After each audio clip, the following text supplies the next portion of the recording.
Canning is one of those skills that sounds either deeply satisfying or mildly terrifying.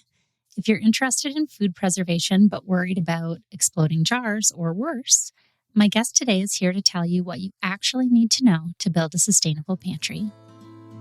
Welcome to Sustainable in the Suburbs, a podcast for the eco-curious who want to live a greener life and are looking for a place to start. I'm your host, Sarah Robertson Barnes, a soccer mom with a station wagon and a passion for sustainable living. Each week, I'll bring you practical tips and honest conversations to help you waste less, save money, and make small, doable shifts that actually fit your real life. Because sustainable living doesn't have to be perfect to matter, and you don't have to do it all to make a difference. Hello, and welcome back to Sustainable in the Suburbs, the podcast where we start where we are, use what we have, and live a little greener, one small shift at a time. My name is Sarah, and I'm very excited to share this conversation with you today. But before we get into today's episode, just a reminder that Sustainable in the Suburbs is a bi-weekly show with new episodes coming out every other Tuesday. So make sure you're following the show wherever you're listening today so you don't miss an episode. And if you've been enjoying the podcast, I would be so grateful if you left a rating or a review, shared an episode on social media, or clicked support the show in the show notes. Those small things really do help the show reach more people. You can also head to sustainableinthesuburbs.com for all of the podcast episodes and show notes, plus the blog and everything else. We're going to talk about food again today because food is one of those things that touches almost every part of our daily lives. And because we have to feed ourselves every single day, it makes sense that convenience has become such a big part of how we shop and cook and eat. But so much of the modern food system is built around selling us convenience. And of course, convenience makes sense. We are busy and tired and have to feed our families and pack lunches and all the snacks and getting dinner on the table alongside all of the other balls that we are juggling. So pre-made food and individually packaged snacks, ready-to-heat meals, they all solve a real problem in the moment. But they also come with trade-offs. They cost more, they have way more packaging, and they make us dependent on a cycle of running back to the store. And all of that feels even harder when grocery prices keep going up with no signs of stopping. And over the past few years, I think a lot of us have also started to see just how fragile that system is, with empty shelves and supply chain issues, rising food costs, tariffs, extreme weather, even just your regular life going off the rails for a week. It all makes you realize how much we rely on being able to get exactly what we need, exactly when we need it. And this is where some of those old-fashioned kitchen skills start to feel a lot less old-fashioned and a lot more practical. This episode is not just about preserving food. It's also about what happens when we know how to use what we already have. It's about stretching your food budget and reducing waste and preserving the seasonal abundance of the summer, even if you don't have a garden, and building a kitchen that feels a little less chaotic when life gets unpredictable. And no, that does not mean you have to become a homesteader. It doesn't mean making everything from scratch or canning hundreds of jars or never buying packaged food again. It just means learning a few useful skills one at a time so that when you do have too many tomatoes or a huge bag of apples or half a loaf of stale bread, a fridge full of odds and ends, you have more options than either throwing the food away or running back to the store. My guest today is Kris Bordessa, someone who has been teaching these kinds of practical kitchen and self-reliant skills for years. Kris is the author of 2 books from National Geographic, the award-winning Attainable, Sustainable, The Lost Art of Self-Reliant Living, and more recently, Attainable, Sustainable Pantry. She is a longtime gardener and master food preserver who encourages people to take small steps as they embrace legacy skills like growing food, home canning, cooking from scratch, and stocking a more useful pantry. What I love about Kris's approach is that she is very clear that these skills are for everyone. It's not about making everything from scratch or turning your kitchen into some trad wife aesthetic. It's just about learning practical things that can help us waste less and spend less and feel more capable in our own kitchens. Here's my conversation with Kris. Hello, Kris. Welcome to Sustainable in the Suburbs. I'm so happy to finally have you here. Hi, Sarah. I'm happy to talk with you, finally. Yeah. We had a bit of technical difficulties, but we figured it out on both ends. And folks, if you're not already following Kris on Threads or on Facebook, go follow her immediately at Attainable Sustainable. You won't regret it. She's the best. But for listeners who are new to you, can you tell us a little bit about yourself and what Attainable Sustainable is all about? Yeah. Attainable Sustainable came about, I've been online with it since 2011. And the coming about story for this is, I mean, it's kind of funny. We were dealing with some, issues with potential barge interruptions back in 2008, 2009, when we had a little bit of a recession going on. And I was talking with a friend of mine, very, very smart woman, former RN.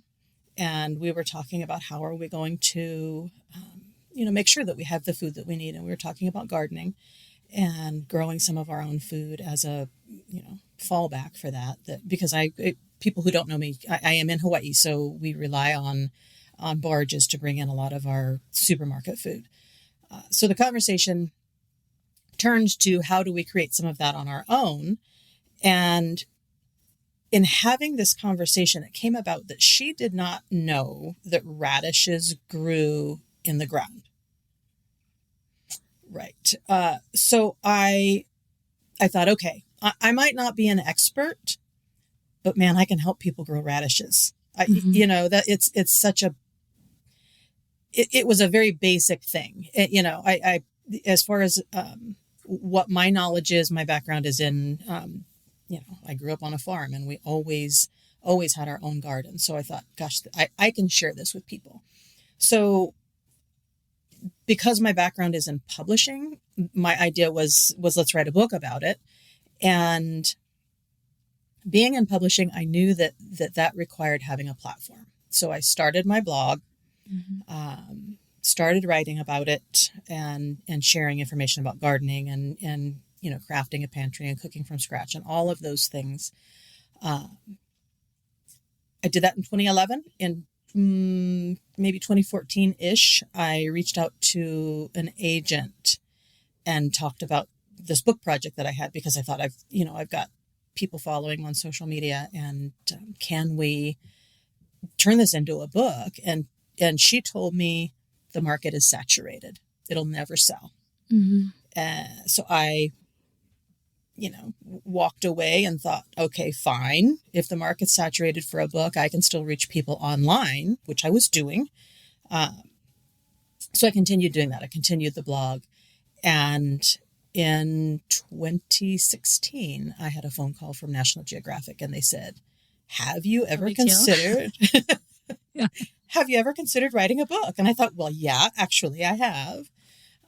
So anyway, that's how the whole Attainable Sustainable came about. Yeah, is I've been online long before the books came about. Yeah, just casual phone call from National Geographic. Right, I know. I still kind of can't believe it myself. Yeah. That's wild. Yeah. I love how when you talk about like these skills are for everyone, and why is that so important for you to say it like that? I think they're important skills. They're, I've kind of been calling them legacy skills. These are skills that our, ancestors had, and they know how to, I don't know, bake bread or roast a chicken or, whatever the things are. We've gotten so far away from that with our, current access to all of the fast food and all of the easy things and the drive-throughs. And I think that just teaching people that, I'm not going to say don't ever go through a drive-through. That's not reasonable. But if you're at home and you've got, a stocked pantry and some of this equipment and the ingredients you need, there are some things that you can make at home without having to lean on that. And I think that's important, especially with where our food system is right now. Yeah. I've noticed this. I know you've noticed this too, but why do you think folks are so interested in getting back to basics right now? I think they're worried. Yeah. I think we're, right now in the middle of this, let us issue that's happening, and people are concerned about the safety of their food. Is it safe what we're getting in the supermarkets? And the supermarkets are expensive right now. So I think it's a lot of things. I think it's the safety. I think it's the cost of food, and figuring out that when you're making it at home, it's less expensive. There's really no way around that. I mean, depending, obviously, if you're making lobster, it's not going to be less expensive. But if you're making basic food and you learn a little bit about how to use those pantry ingredients, it's less expensive to cook at home. Yeah. My husband's always saying this to me, that one of the ways that we can save money on food is by meal planning. He's a spreadsheet guy. I'm a vibes person. So as someone who doesn't like meal planning, something that I appreciate about you is the way that you reframe the usual way that many of us think about meal planning. So I think that we either start on Pinterest or whatever, and we start with a whole meal idea or a recipe. And then we go to the store and we buy everything for that recipe. And then we have all this left over we don't know what to do with. But you start with, what do you have in your kitchen instead? So what do you mean by that necessarily? I look at my kitchen and sometimes I think, but there's nothing to eat. Okay, so it's full. Yeah. I am really bad at meal planning. I mean, that's just straight up. I am also a vibes person. Yes. Vindicated. And that's probably part of why I do what I do. And I've just learned to do it that way because, it'll be 4:00 and I'll say, oh, it's that time again. What are we going to do? And, I go to my pantry. I live in a pretty rural area. I don't have easy access to running down to the store or going to pick up fast food. That's not a common thing for us. So, 4:00 comes around and I haven't thought about what we're having for dinner. I'm going to go to my pantry and I'm going to go to my refrigerator and see what we have. So yeah, that's how I do things. And by doing that, and I'm just kind of, I've just kind of come to the end of this. We're big on the whole leftover scene and what's left in the refrigerator, and how can we, when there's just a little bit of this and a little bit of that, and how can we use that instead of tossing it out or, helping turn that into a meal. So I just have gone through kind of a refrigerator clean out using those things. I made minestrone soup last night.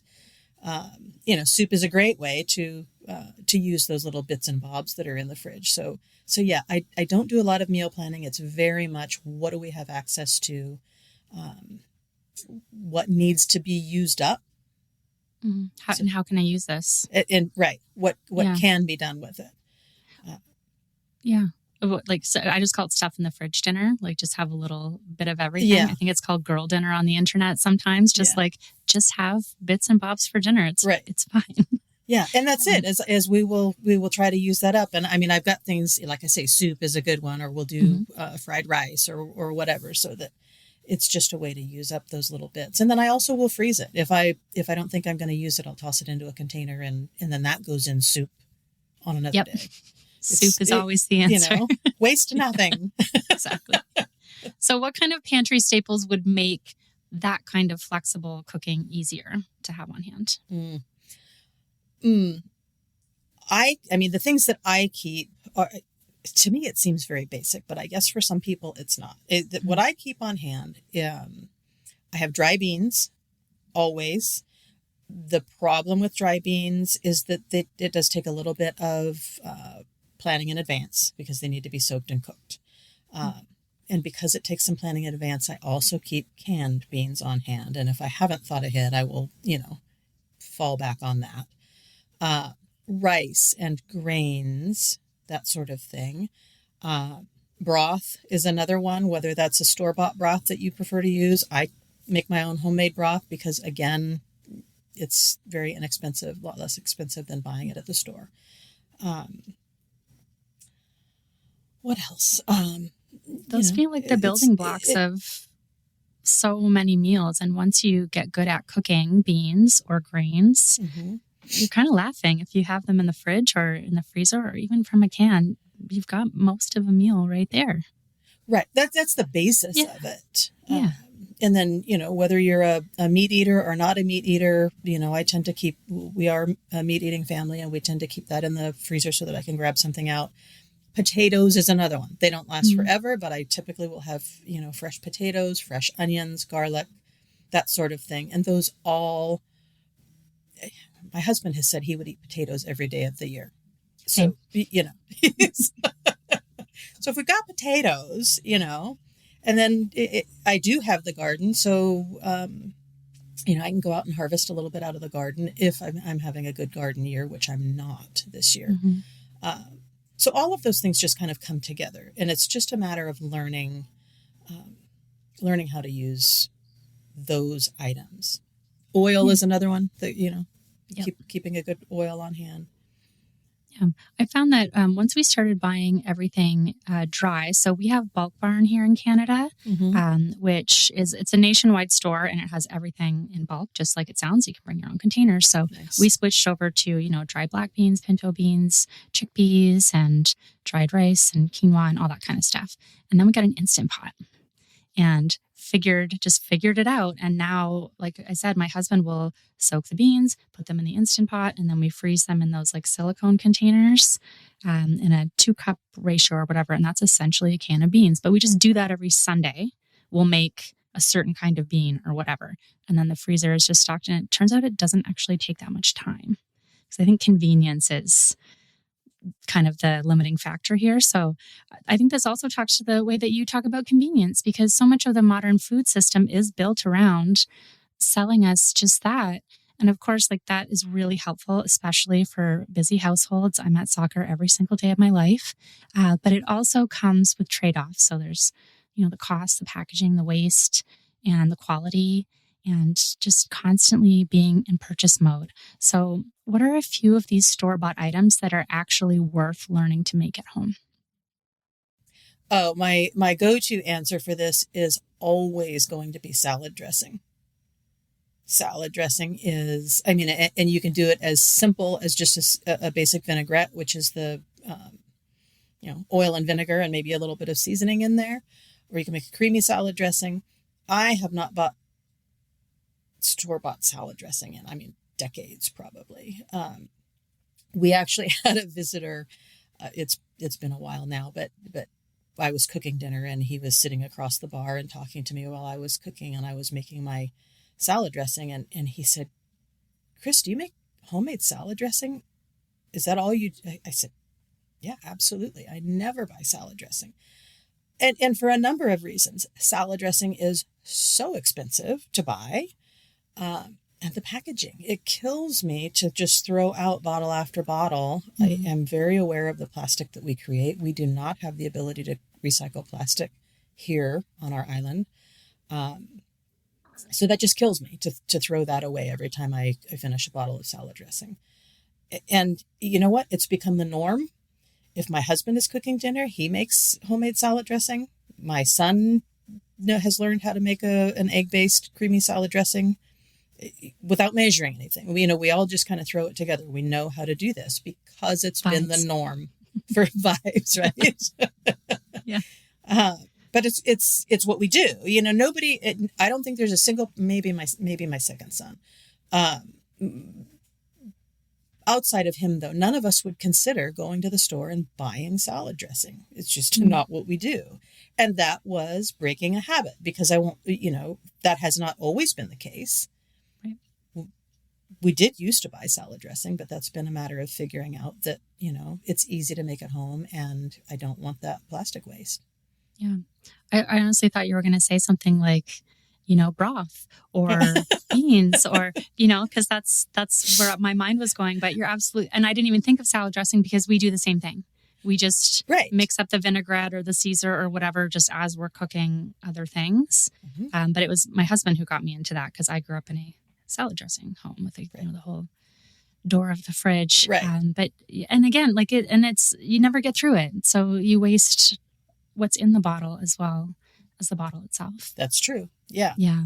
Yeah. And we're definitely in salad season right now. Yeah. And because we're recording this in August, I also want to talk about what happens when there is suddenly more food than you can use right away. So, for example, our CSA box and the backyard garden are both very overwhelming right now. And also my husband cannot control himself at the local farm store. which is great. But I'm always saying, like, what's our plan for this? Because it can turn into food waste really quickly if we don't have a plan for it. And I think a lot of people hear food preservation and immediately picture shelves and shelves of jars or learning how to pressure can. But let's just dispel that for a moment and talk about how it can actually mean like much lower stake things like freezing and dehydrating and quick pickling, or even in your book, there's a great section on preserving in salt or oil, which I need to get back into doing. So before we talk about canning, and we will, walk us through some of those simpler preservation methods. Yeah, and you're absolutely right. Even the refrigerator is considered, you're preserving food that, isn't going to last on the counter by putting it in the refrigerator. The freezer is easy access. Like you're talking about using it for freezing your beans and keeping those readily available and on hand.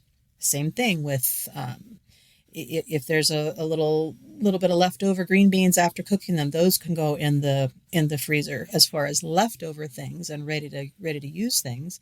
But then also, like you say, your CSA box or your garden, all of those things can be frozen. You want to make sure that you're storing them in a way that they will last as long as they can in the freezer, whether that's what are the seal a meal bags that people use, or a good, I freeze in glass. A lot of people have a problem freezing in glass because they're concerned about breakage, but I haven't had a problem with that. So I do freeze in glass sometimes, and it doesn't have as long a shelf life if it's in the freezer because you're going to get the freezer burn and such. But to extend a garden harvest and not have to think about it, the freezer is one of the easiest things. Everybody knows how to use a freezer. There's no extra knowledge that is required for utilizing that. Quick pickling is another one. I see so many people right now all over the internet saying, "Oh my gosh, I've got so many cucumbers. I've got so many green beans." The zucchini of it all. The zucchini and anything a cucumber can do, a zucchini can do. If you can make pickles out of the zucchini as well as you can cucumbers. So yeah, that's another thing. If you can mix some vinegar and water and add a few spices, pour it over those fresh vegetables, whatever they are, carrots, what have you. That's an easy way to get that food preserved. And again, that, it is going to take refrigerator space.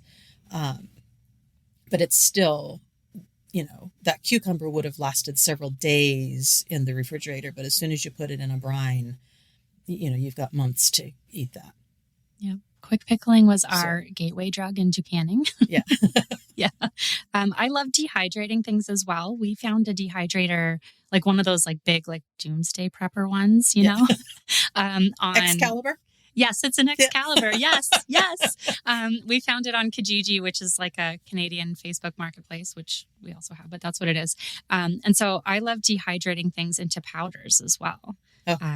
So if I have like I can only pickle so many jalapenos, so I'll dry them, grind them into powder. Onions, garlic, all of that kind of stuff. But fruit leather is something I've never tried.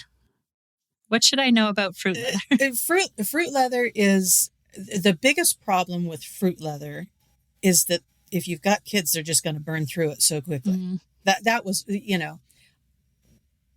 was always the thing. It's like, can we maybe just meet this out a little bit so that we're not eating all of my work in one day? If you want something that's, like strawberries and bananas, maybe go have fresh strawberries and bananas now while they're in season, and then, save that for another time. But kids, kids just love the fruit roll. So that was always the biggest problem. But yeah, it's easy. It's easy to do. It's time consuming, because it does take, most of the day to get them to get those dehydrated properly. I think I had a tomato paste incident, which is why I've been wanting to do fruit leather, but I don't want to get burned like I did on the tomato paste, which I tried to do it in my oven. This was before I had a dehydrator. It took forever. And I just said to myself, you know what, never again. Yeah. That's something that it's fine to buy it in the can and then freeze the leftover. I think I actually talk about that in my book. The tomato paste. The tomato paste. That Okay. that is the one. When I talk about preserving things and whether it's freezing or however you're going to keep it, tomato paste is just.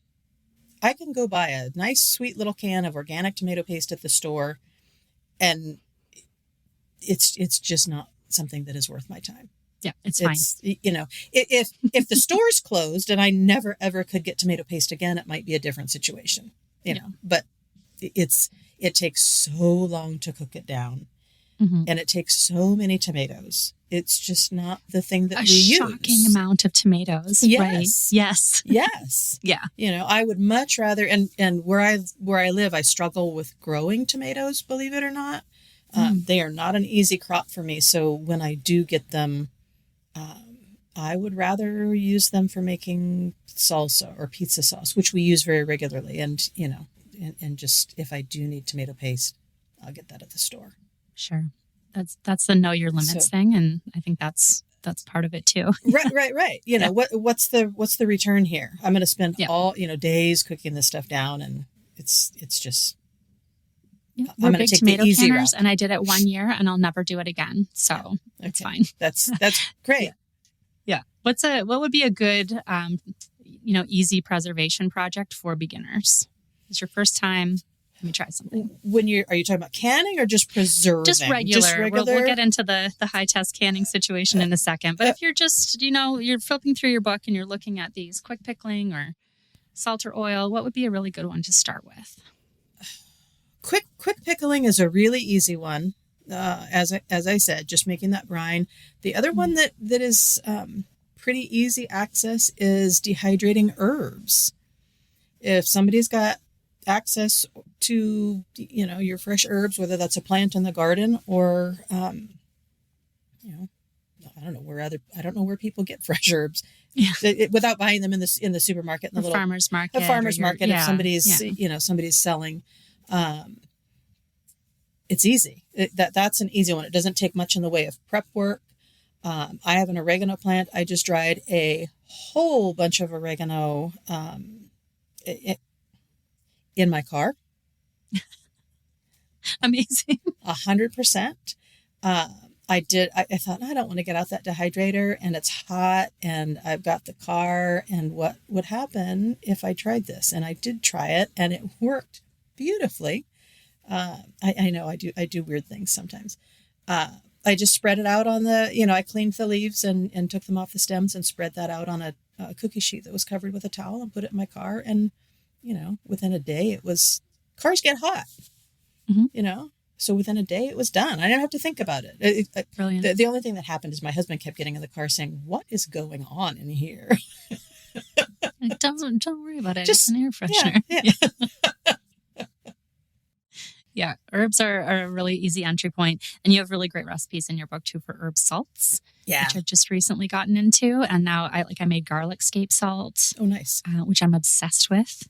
I use I don't even want to use regular salt anymore. And I made basil salt. So those two really change the profile of your food, too. It makes you feel really fancy. And you made that yourself. Did you use dry herbs for that, or did you start with the fresh? You did the fresh herbs and mixed it. I did the fresh in the food processor, and then I just used the dehydrating setting on my oven. Mm-hmm. And it only took like an hour and a half. So, nice. And I have enough to last me for the entire winter. Nice. And you can also skip the drying part for that. And if you just mix the fresh herbs with salt and put them in the refrigerator, they will darken. But it's, again, you can use that. I did a workshop at the local library showing people how to do that a couple weeks ago. Cool. Yeah. Yeah, that wouldn't have occurred to me to put like a salt in the fridge. So and it stays. Interesting. Yeah. All right, I'm going to try that next because I still have a lot of oregano. I didn't realize that oregano would take over the earth if you don't continually cut it back. Yeah. It's an aggressive one. Yeah, I just recently learned that. So I never have to plant any more oregano ever again. Right. Yeah. Okay, so let's talk about canning. Okay. Yeah. So you talk about canning a lot online, and this is why Kris is worth a follow, because it is one of those skills that I think people are really curious about, but very nervous to try. So I hear that a lot, I don't want to poison my family. No one does. So I think the internet can make it harder, but also There's a lot of advice out there that is not safe. Right. And you have a real expertise in this area. So I'd love to talk about how people can approach canning with confidence, but also respect for the process. So for someone who is brand new to canning, what do they need to understand before they start? Well, first I want to say, if you've got people out there who are nervous about canning, I think that's good, because they're paying attention to the fact that this is something that requires a little bit of care. Mm-hmm. It's the people who aren't afraid that worry me. I had a long conversation with a lot of people yesterday online, and the idea that people can just put something in a jar and if it seals, it's fine. You can put leftovers in a jar and put them in the refrigerator and they're going to seal. Mm-hmm. It's just the heat is going to draw that seal down and it's going to look sealed. It is not preserved. So there are a lot of people who just think you can do that, and that is not so. There's a real science behind canning. And I'll come right out too and say, I'm not a scientist. I am just somebody who I've gone through the Master Food Preserver program. I understand the perils of canning and what can happen. So that's my background, and why I try really hard not to be aggressive about it, because there are some people who are super, super aggressive, you can't do that. And I mean, you can, but I suggest you don't. Yes. and there are some people who are totally open to hearing that, and others who are like, nah, forget it. This is the way my grandma has done it, and it doesn't matter if it's, if it's a risky thing. And those people tend to not want to hear anything more about it. So I mostly try to focus on people who are new, people who want to learn the proper way to can, and teach them, that there are specific rules to follow, and guide them, because those are the people who want to learn how to do it and want to pack their pantry with good food. To answer your question, what do people need to know? I think the biggest thing is the need to know that there are rules, there are guidelines, and these things have been tested by, USDA scientists, and we know this. We know how to safely preserve food in jars. So following those rules, you need to know that there are, as you say, some scary people out there on the internet providing some not very trustworthy suggestions. So know where your recipe comes from. Know where you can find the good resources and who those are. There's a page on my website. If people want to go to my website and search for resources, it'll come right up that I talk about that, how to know who to trust, because that's the other thing, right? Everybody's on the internet. Anybody can say anything on the internet, but there are certain people that you can trust for that. And then I think probably the next thing to know would be that there are two different ways to preserve food in jars, depending on what you're canning. The acidic foods like jam and jelly and fruits, pickles, if people want to can pickles and not do just refrigerator pickles, those acidic foods can be processed in a water bath canner, which is basically just putting filled jars underwater and boiling them for a certain amount of time, a specific amount of time, not just randomly. Follow the recipe. The second type of canning is pressure canning. And that pressure canning does require a special pot, special canner. You cannot just use an Instant Pot for that. It needs to be an actual pressure canner, not a pressure cooker. And that is what you would use for doing low acid foods. That's if you want to can meat or fish or broth or vegetables that have not been pickled. So, but I do water bath canning, and it is just basically like a big stock pot. Right. And that's fine. But we have not delved into pressure canning yet. We did buy a pressure canner, but we have an induction stove and it wouldn't work on that. But for our water bath canning, we have big outdoor burners, because we do about 100 liters of passata, just pressed tomatoes every year. My husband, again, he's a Facebook marketplace wizard, found a tomato mill. Oh, nice. From a neighbor whose grandfather had just died, and they used to do like garage saucing. So now we do garage saucing. But we learned the hard way how long tomatoes take to process. Yeah. The first time we did it, we started at about 10 p.m. Oh, gosh. Yeah. And we were up till 3 o'clock in the morning because it takes 70 minutes or whatever it is. I can't remember from our recipe, but we didn't know that. We thought it took 10 minutes like dilly beans. Right. Nope. Yeah. Everything that you do has got a different amount of processing time required. And that's, it goes back to know your resource, find a trusted recipe, and then follow those instructions. There's a little section in your book about making adjustments to recipes. Mm-hmm. And that's what I do have a specific question about that. But where can people have some wiggle room, and where should they absolutely not get creative with the recipe? There is a little bit of wiggle room in some of these things. Just as a for instance, using different spices, you can safely add dry spices, not fresh herbs. But if you've got some dried oregano that you have done in your car, you could be adding that to your tomatoes or what have you. You can safely add that. You can use lemon juice or lime juice, bottled. You want to make sure that it's a bottled lemon juice or lime juice. So there's a little bit of flexibility. Why does it need to be bottled? Is it because it's like a consistent acidity versus? It's consistent acidity. Okay. Yeah. We want to make sure that it's that it is the acidity that the USDA used for testing those recipes. Gotcha. I think the thing that I was thinking of was switching out hot peppers. So like if you want to use, a green chili versus a red chili, depending on your heat, that kind of thing. Yep, absolutely. That's okay. Peppers, okay. You want to maintain the volume, whatever the called for volume is. And then outside of that, all peppers are completely interchangeable in canning. So yeah, if you like a hot, spicy salsa, ditch the sweet banana peppers and go straight for habaneros. No problem. So my question, though, is about garlic. Can I add more garlic to things? Because I really like the garlic that comes out of our pickled jalapenos, but I don't care for the jalapenos as much. So can I load in more garlic, or would that be a no-no? You're talking about fresh garlic? Yes. And it's pickled?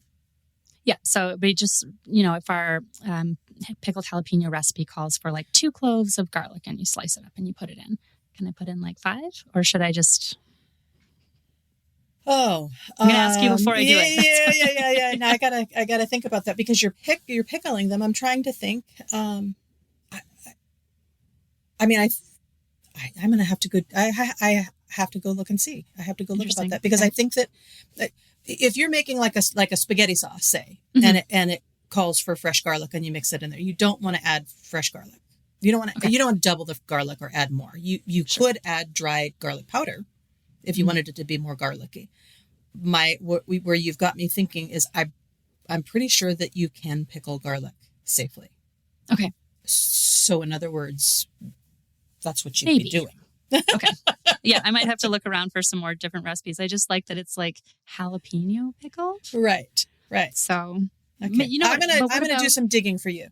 Okay. I guess the other thing I could do is once the jar is open and we put it in the fridge, I could just slice more garlic into it then. Absolutely. And let it like quick pick. Okay. That's going to be my happy medium. Yeah. I'm not going to mess around with the recipe. Yeah. Okay. Absolutely. Yeah. That's just what I wanted to know because that's one of my favorites. But when I was reading that section of your book, I was like, oh, maybe I should, because my plan was I'm going to add a ton more garlic this year. And then I was reading that section like, I'm going to ask her.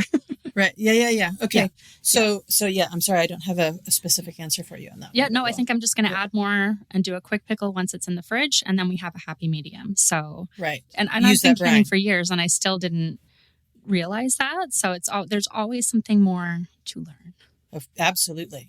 Yeah. And the science changes too, as they are, digging in and finding, different things. Sure. There's a lot of talk in the canning world right now. I don't know about a lot of talk, but it's a little scuttlebutt The folks at Ball who do recipe development, they're the people who make the canning jars that we all use. They did some testing a couple years ago now on apples. And what they found is that going forward, they will be acidifying all of their apple products because the apples that we're getting in the stores now tend to be sweeter. They've been bred to be sweeter. They're not as tangy. They don't have as much acid in them. So they have decided in their books and in their recipes that they will be acidifying the apples. Now, that's them. And Ball is a trustworthy source. The National Center for Home Food Preservation has not yet adopted that rule. I guess they haven't seen anything that makes them think that that's necessary. So there's a little bit of, is Ball being overcautious? Maybe. But the National Center is not yet embracing that suggestion.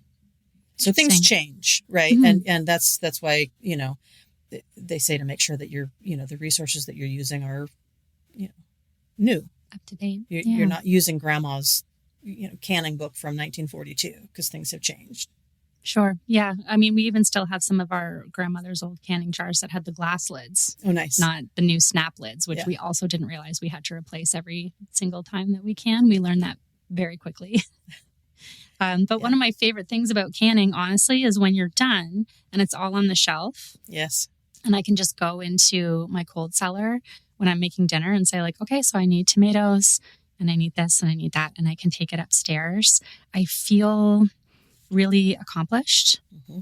And I feel like, yeah, I did that. I feel it just makes me feel, I'm just even struggling to find the word. Like I just so self-reliant and capable. And I think that's really important right now too. Like I want to end about talking about preparedness like this. Mm-hmm. We joked about the doomsday prepper dehydrator because one of those deeper ideas in your work is that stocking a pantry and knowing how to use it is not just for hardcore preppers.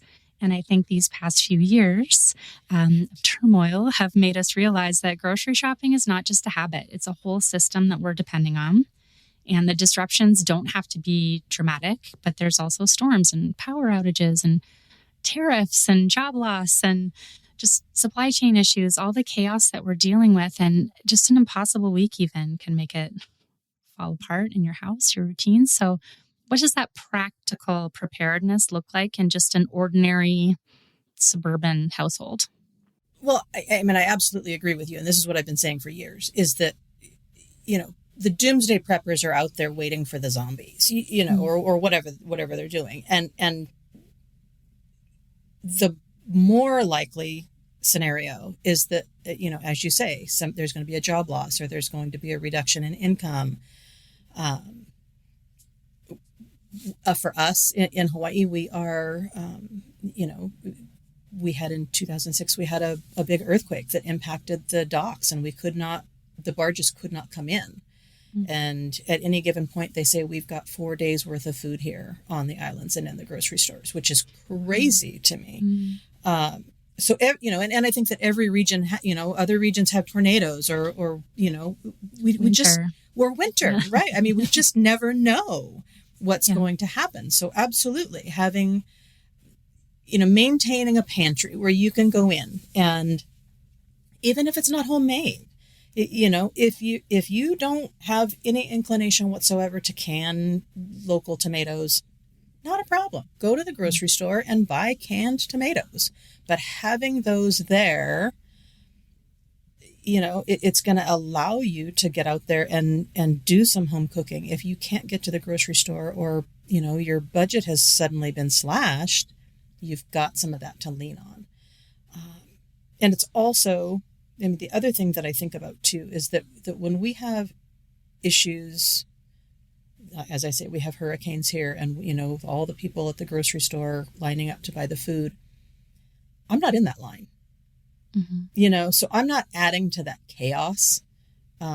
That's another benefit for me is that, I can go, okay, I don't need to have a shopping cart full of food that I'm going to go get now because I've got a pantry that's stocked and I can. That panic doesn't hit as hard. Yeah. Yeah. I mean, I will maybe go for chocolate bars. Um, but outside of that, yeah, there's just not that huge sense of panic. Like I can do a week without having to go to the grocery store. I'm not, totally dependent upon that. So yeah, I think that having that and adding to it, even if it's just a little at a time, that's always the big thing that people talk about is the budget, right? Well, how do I go stock a pantry? I didn't do it all at once. I didn't go, buy $1,000 worth of food and bring it home and put it in the pantry. It's just a little here and a little there. If I'm going to buy a can of beans, I'm going to buy 2, so that I've got an extra, and I just don't let those run out, so that there's always something to fall back on. Just making sure that you have enough. Right. Enough and then some, Right. so that if there's enough for now, and then, yeah, if something happens, I have access to that as well. Right. It doesn't have to take up your whole basement. It just has to be well planned. I don't even know if I'd say I'm well planned. I'm not going to show you the inside of my cold cellar. So there you go. I'd also like to make sure that we end on community, because you talk about that a lot too. And I love that, because self-reliance can sound very individualistic. Right. Like the goal is to need nobody. But I think that so many of these skills are rooted in sharing, our knowledge and our recipes and our tools and our experience. So how do we keep community in the picture when we talk about self-reliance and preparedness like this? Yes. Self-reliance sounds so much like, I've got me and I'm covered and that's the end of it. And that's not what I'm about. That's not what I'm suggesting at all. I think that we need to take care of each other. I think we need to be, as I say, if I've got a pantry full of food and my neighbor down the street didn't get a chance to go to the grocery store and they're hungry, I can share. I've got enough to share, or I can make a meal and invite them to join us. So there's that piece of it, that if I've got a nicely stocked pantry, I can help share that in the community. We do a lot of, there's a little bit of a topic drift, but we do gleaning here, that we have a lot of fruit trees and such that, that will come down, and that also goes to the local food pantry, so that gets into the system. So we're not wasting that. Mm-hmm. But yeah, I do a lot of education online. I have my website with recipes and such, and I talk about this a lot online. I've got the books, but I'm also doing things in person. I've started, especially in the past couple of years when we've kind of hit this, as you say, turmoil. I have been being more focused on helping other people learn how to do things. And for me, that's like I said, I did the workshop at the library. Not a lot of opportunities to do big classes here, but I've been inviting friends to my house. I had one gal, actually several over the course of time, interested in learning how to make jam. And we've got a lot of fresh fruit here, so come over. I've got jam to make. Come watch me. Just having that kind of hands-on opportunity to see it happen from start to finish seems to help people and give them the confidence to do it at home. So I'm doing that sort of thing, sharing that with people. And then I've got a group of 3 or 4. I had a young man actually who is in my son's band. He approached me and he said, "Would you ever think about doing a class on fermentation?" Yes. And I said, yeah, and to have this guy, come to me and ask me, I said, absolutely. I said, you set it up and we'll make it happen. So we did. So it ended up being a group of 4 or 5 of us, and everybody brought something different, and they all just sat and chopped and poured and mixed and asked questions. Oh my gosh. Talked. Yeah. And, talked and came up with questions that I would not have thought of answering, until they asked just these great questions. So that's been good. And, that's food. But there are other things too. I want people who have skills, even if it's so many times people think they don't have skills. We need to be sharing that. Yeah. You know, are you a quilter? Is that a skill you have? Go teach somebody how to quilt or to sew a button on, or, you know, any of these things that are just basic skills. Hands-on. Right. Yeah. Doing something for yourself instead of trusting or having to call the tailor or the plumber or what have you. Or just buy something new and just... Exactly. Yeah, exactly. So I think that's... Mending is such an underrated skill, even if it looks terrible. Right. Just fix it. Just fix it so that it's usable. And, you know, I tend to be, just like with my food in my refrigerator, I tend to be a person who is very much like, oh, we have a problem. What do we have here so that I can fix it? Yep. And I've come to understand that that's not how a lot of people operate.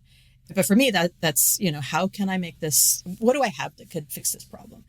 And that comes with having skills. I think that comes with having, you know, grown up the way I grew up. That's how my family did it. But yeah, very much doing things with other people and sharing the skills that you have. I mean, even if it's just making a spaghetti sauce, you know, teach your kids. If you're sending your kids out into the world knowing how to cook their own food, that's a gift. Yeah, I agree. I'm working on it. No doubt. Yeah, I've got 2 teen sons right now, and they're starting to get really interested in cooking. Good. And I couldn't be happier. You know, my son's into the smoker right now. I don't eat meat. I don't know what's going on over there, but he's really locked in on it. And it's interesting to see like that he became curious. Right. And he wanted to teach himself how to do it. And he's been, you know, watching the videos and all that kind of stuff. And I just think that's so wonderful. So that's something that I see you doing every day, is in sparking that curiosity for folks to try these things. And I hope so. Yeah, Kris, this has been so helpful. Thank you so much for coming on today. Of course. Absolutely. Yeah. Absolutely. And yeah, I'm out on the internet. I'm on Facebook. I'm on all the things. And if people have got questions, I encourage them to ask. Yeah, for sure. And before we wrap up, can you let people know where to find you and where they can get their copy of Attainable Sustainable Pantry? Attainable Sustainable Pantry is going to be available at any bookstore. They may have to order it in for you. If anybody wants to order online, I always recommend Bookshop. Yep, I'll drop the Bookshop link for sure. Okay. Yeah.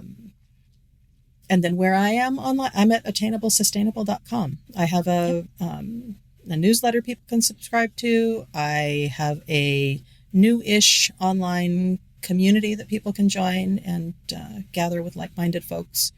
So yeah, I'm online. They'll find me. They will, folks. Find her. She's amazing. Thank you so much, Kris. This has been fun. Fantastic. It's been fun. Thank you. I'm so glad that I got to talk to Kris today. I love her so much online, and I just love how she makes us feel that something can feel so big and overwhelming can feel much more doable. So we don't need to overhaul our entire pantries or start canning everything or bake all our own bread or make everything from scratch. But we can start paying closer attention to what we already have. So your one small shift this week is to start in your kitchen before you go to the grocery store. Look in your fridge, your freezer, and your pantry, and choose 1 or 2 things that need to be used, whether it's your leftover rice or some sad-looking vegetables or some fruit that needs to be stewed, something you bought with good intentions and then forgot about. So before you add more food to your house, just see what you can make from what's already there, just one meal, because that's where a more useful pantry really starts. Not with buying a new bunch of jars or stocking up on things that you don't really know how to use, just using what you have and building from there. For more tips on building a sustainable kitchen, be sure to check out her book, Attainable Sustainable. And you can also head to sustainableinthesuburbs.com/blog, where I have lots of blog posts on how you can get creative on using what you already have in your kitchen. Thank you so much for listening today. Until next time, start where you are, use what you have, and live a little greener. Thanks for tuning in to Sustainable in the Suburbs. Every small step adds up, and I'm so glad we're doing this together. If you enjoyed this episode, please make sure to follow the show, share it with a friend, and leave a review wherever you get your podcasts. You can find me at sustainableinthesuburbs.com or at Sarah Robertson Barnes on all the things. Until next time, start where you are, use what you have, and live a little greener. This podcast is produced, mixed, and edited by Cardinal Studio. For more information about how to start your own podcast, please visit www.cardinalstudio.co or email Mike at mike@cardinalstudio.co. You can also find the details in the show notes.